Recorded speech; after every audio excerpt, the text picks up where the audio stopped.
today's day and age, like use Vietnam as an example, the American public or the press want immediate results, and that's why, is that not a reason why? Let me go back, since I talked about that earlier. You're on something, I think you're on an important comment there. Remember when I said earlier, in the, I don't know, a couple hours ago, I made the comment, I said, I'm answering you. I just want to go back and get some other information.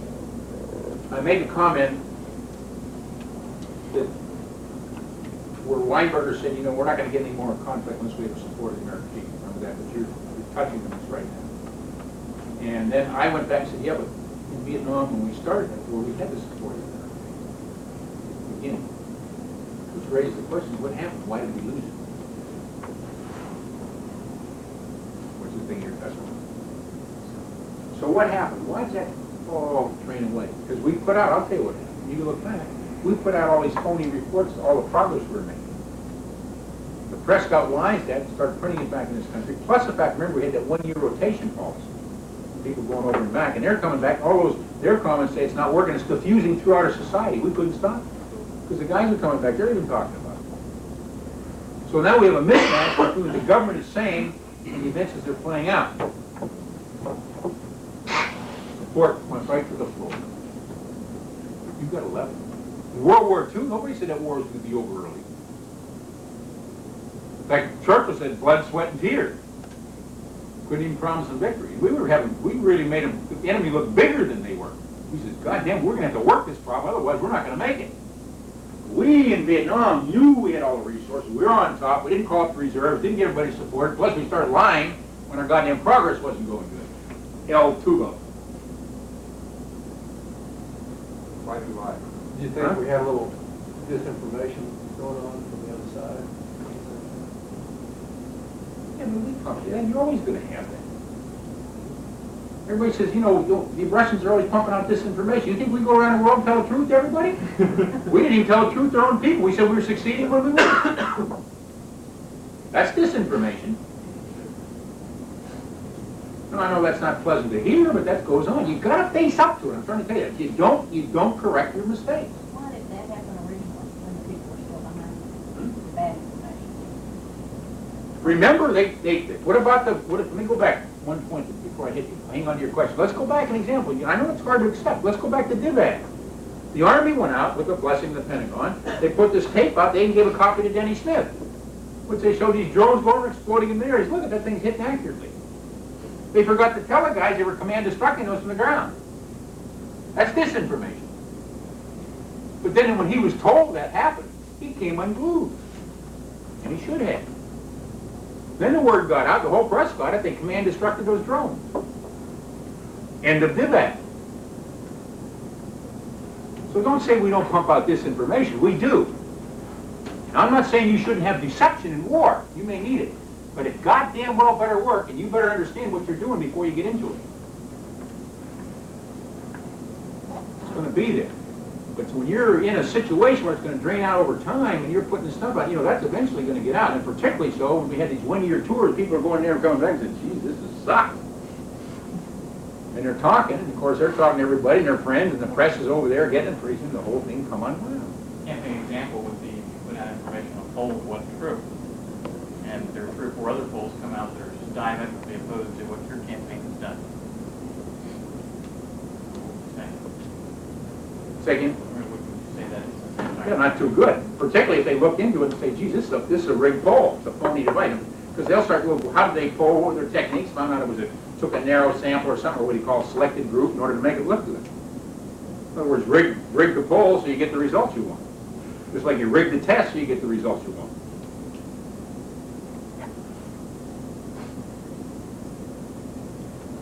And you got to be very careful. I'm serious about it. In the instance you were talking about on the guerrilla warfare, going after the moral. Incidentally, you know, that doesn't mean the other guy's done it all right either. I'm not saying that, because corporate, you make these things, but you really, when you're thinking, you got to think about these things. Go ahead. And you were referring to the statements by General Blight. By who? Ball. Block. I mean, excuse me, Ball. Ball. Ball. Ball. Okay. I'm even getting it wrong. He's the guy I talked to. He said that as an effective commander, you need to, inspire your men and then give them a mission and let them go do it. We got in trouble. Now, We got in trouble last time we did that back in 1972. okay, now, if you're gonna do that, note what I said, I made something very You did important. say be prepared to stand by them. Well, but I said something else. And if you're gonna do that kind of thing and let them do it, that suggests then, I didn't say suggest, it's very strong. You better have that common outlook so you understand the kind of things they're gonna be doing and the constraints you're gonna have upon that, Yeah. or to let them do it. And they didn't Without get in that trouble common for outlook- breaking into the Democratic headquarters the wrong way. They got in trouble because they weren't supposed to be in there. I mean, you're violating cultural. Yeah. In this country, that sort of said, you really shouldn't do that. Well, we got carried away with the game. Well, yeah, but see, you're in the United States, and even whether you're one political party or another, or you're one aspect of society or another, there's certain cultural constraints upon you that are looked down upon. And if you violate that, of course, if you don't get caught, you might be all right, but if it gets caught, all of a sudden, you're in deep yogurt. They might have thought, well, hell, we're going to make it free, but they didn't, and they paid the price. Got to keep those things in mind. Back to you. Well, originally, the support of the people was behind the Vietnam War. Say So was again? it part of a strategy to put out disinformation? Was it some grand plan that they had, they thought they had to do that, or what was the purpose behind the misinformation? Well, if you're gonna- Still had the support? If you're going to get in war, relative to your adversary, and you want to pump out disinformation or misinformation, or allow him to draw his own incorrect conclusion when you're operating. That's when I was. But on the other hand, if you're going to be in operation, you say, boy, we really need the support of the American people. We say, these guys, we don't even have to call it the, look what happened, they didn't call it the reserves.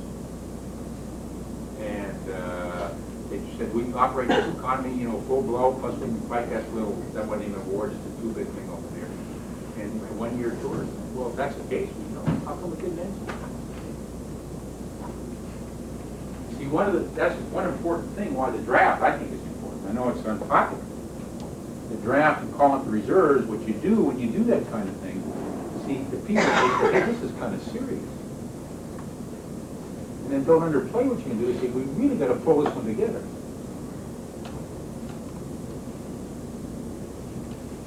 Another thing, by having a guard, calling it the guard of the reserves, well, that seems to work. In fact, I think a large portion of the force should be guard and reserve, because, the guard and reserve has very strong moral ties to their local communities. And if you've got the support of the people and bring them up, see, that tends to solidify that you keep it together.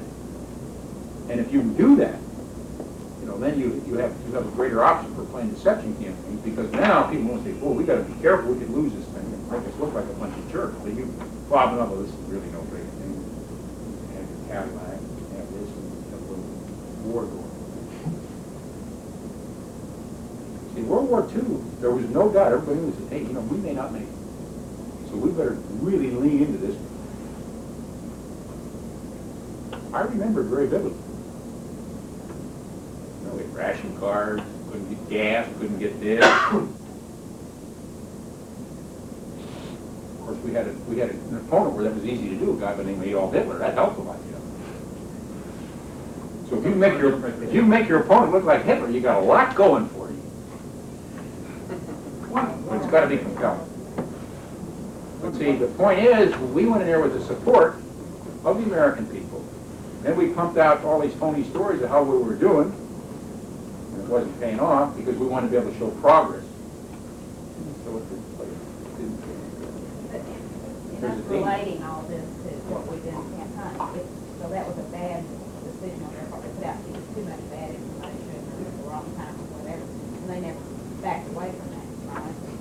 What you're saying is Yeah, they should have. they may have put it out for initial conference, but if they really saw that was going bad, they better better replay that music and replay it in such a way that, you can always structure stuff. So you say, look, granted, this thing's tougher than we have, and you might even be able to get more support. But you have to be very careful when you do that. I'm serious, you really do. But if you keep trying to hide it when they know it's otherwise, and you keep digging in your heels, it's going to pull you down. It'll just pull you down. On the other side of it, if you're poll was worse than it actually was, at that point now you're starting to get inside these people because they're looking at... Say that loudly.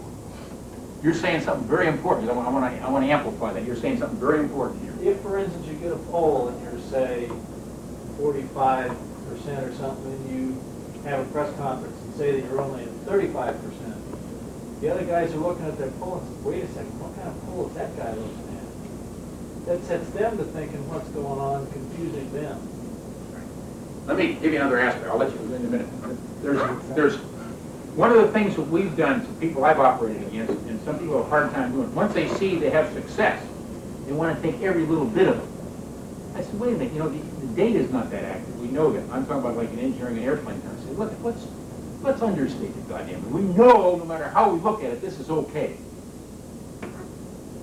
Yet it feeds our case for the argument we're trying to poke. So let's understate the thing. Then what happens? When you do that, you make your case, the other side's going to check it out. When they find out you understated, Christ, it's demoralizing. Which is another aspect of the thing you're saying. So there's different ways that can be done. Go ahead. Okay, let me change something. I want to change the discussion here entirely to a different subject.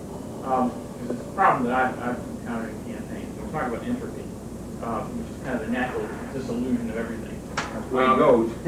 That's kind of what campaigns are. They're kind of organized chaos. Yeah. And it seems sometimes it's very hard even to get any rigidity in an organization. So to try to make it function and do certain things. At the same time, here we're trying to be as flexible as possible. And that seems almost contradictory. In the fact that, for instance, if you're trying to put together a literature drop, for instance, I mean, that takes a lot of organization and planning, and you've got a lot of people running around that have never done a literature drop before. And so there has to be some rigidity of function. Okay, know what you said. A lot of people never done that before. What did I tell you about before about common outlook and that kind of stuff? I said, if you don't have a common outlook, you're going to have more detailed instruction, or people haven't done things before. Remember what I said about Balk? I said, remember he said, if you're division commander, you may have some people in there that you can give them a long leash and they can do it. Other people, you better watch carefully, they're going to get you in trouble. And that's exactly what you're talking about right now. Now, politically, since the campaign's operating over, sort of a short period, of course, nowadays I don't know whether they're short anymore or not. And there's new people flooding in, you have that problem. But on the other hand, the military, who might have guys there for years, they're transferring in and out of it, they still adopt rigid attitudes. I think you people are more flexible. It seems to me I've never been in a political system, just from your comments and your remarks. Of course, some people may not be too flexible. Of course, they're not flexible enough, they may not be around after a while either. Politically speaking. But I think, this is the thing, it's a common outlook. So if you have a real good shared outlook with certain people, you don't have to give them a lot of instruction. Certain people I work with, we work together so long in different enterprises, I just get on the phone a couple words and I just hang up and I know it's okay. And I just check back when you tell how it's coming. You'll say it's going, that's good enough, press. You always want that feedback. But that doesn't mean you want to give a person detailed instruction. You always want to keep getting feedback. Just enough to be sure you know what's going on. And the guy, you have to understand there's a certain trust, there's a certain bond. And you have to face up to it. If it's not going right, and that's one of the hardest things I've had to teach people, if it's not going right, face up to it right now. Because we can look at it. You wait, it may be too late. You look at it and say, look, we can redo. It's not the fact that, it doesn't mean goof per se. There might eventually you didn't assess correctly. Some of us may have missed it. We can say, okay, yeah, you begin to reconstruct. Well, you wait too long, you're in a bag. It's too late.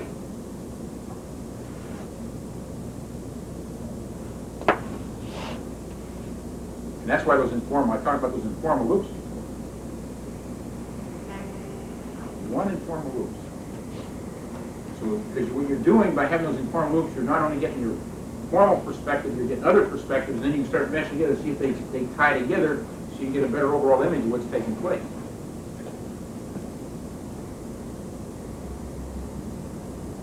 I used to encourage my people, well, beat the bushes around the Pentagon. I didn't care what it is. Beat the bushes, have a ball. As long as we understand what we're about, let's not play some dirty games.